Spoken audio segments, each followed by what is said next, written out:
कम है वही रिएक्शन में टिकेगा, बाकी चला जाएगा। कैसे? देखो, डिस्प्लेसमेंट रिएक्शन को पहले समझने के लिए मैं आपको एक जो आपकी सीरीज है जहाँ से सारे क्वेश्चन होने हैं उसको याद रखना है आपको।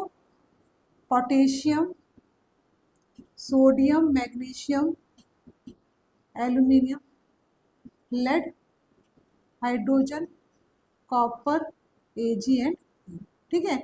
इसको हम बोलते हैं केदारनाथ। कैल्शियम रह गया, केदारनाथ का माली, ठीक है। 10th तक काफी है ये तुम्हारा, फिर 12th में दोबारा से हम पढ़ेंगे इलेक्ट्रोकेमिकल सीरीज में। केदारनाथ का माली आलू जरा फीके पकाता है, ठीक है। केदारनाथ का माली, क्या लिखोगे आप? देखो क्या है सीरीज, केदार, पोटेशियम, केदारनाथ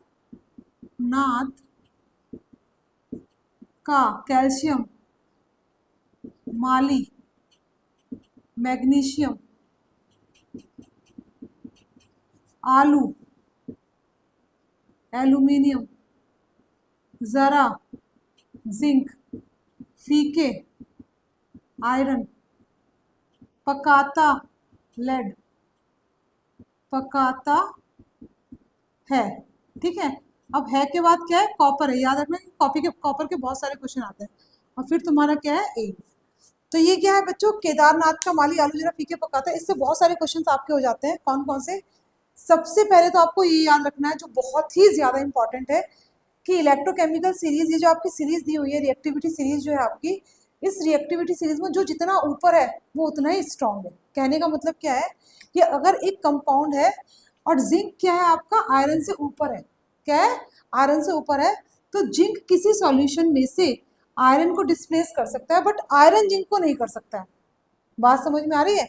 यानी कि अगर हाइड्रोजन यहाँ पर है और कॉपर हाइड्रोजन से नीचे है, तो किसी एक सॉल्यूशन में से हाइड्रोजन तो कॉपर को डिस्प्लेस कर सकता है, पर कॉपर हाइड्रोजन को नहीं कर सकता। अब एग्जांपल देखते हैं कैसे।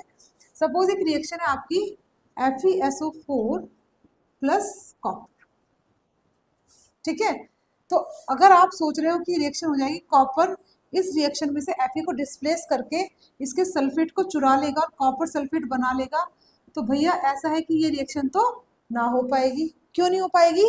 क्योंकि जो फेरस सल्फेट है वो आपका कॉपर से ज्यादा क्या है, जो आयरन है आपका वो क्या है आपका कॉपर से ज्यादा क्या है? स्ट्रॉन्ग।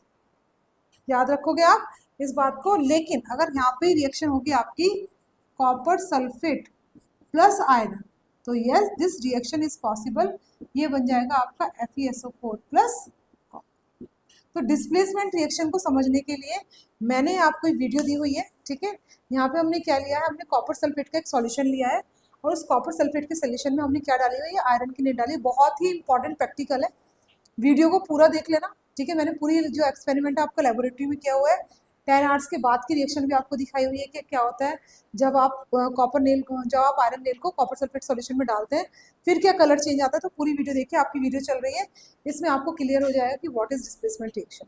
ये आपकी एक्टिविटी दी हुई है बुक में, एक्टिविटी 1.7 या 1.8 है, आप देख लीजिएगा, ठीक है। तो ये रिएक्शन आपको आई थिंक डिस्प्लेसमेंट रिएक्शन समझ में आई होगी कि what is the definition of displacement reaction. तो आप लिखेंगे डेफिनेशन, डिस्प्लेसमेंट रिएक्शन की आप डेफिनेशन लिखेंगे, व्हेन मोर रिएक्टिव एलिमेंट और metal displace less reactive metal from its salt solution, that is called displacement reaction. दोबारा आप इसको रिपीट करके सुनना और इस डेफिनेशन को लिख लेना। This is very important reaction, this is all about the displacement reaction. अब नेक्स्ट हम पढ़ रहे हैं डबल डिस्प्लेसमेंट रिएक्शन। एक बार इसको कॉपी कर लीजिए। सो बच्चों, अब नेक्स्ट आपका डबल डिकम्पोजिशन रिएक्शन है, सॉरी डबल डिस्प्लेसमेंट रिएक्शन है। इसमें आपको क्या करना है? डबल डिस्प्लेसमेंट हो गया।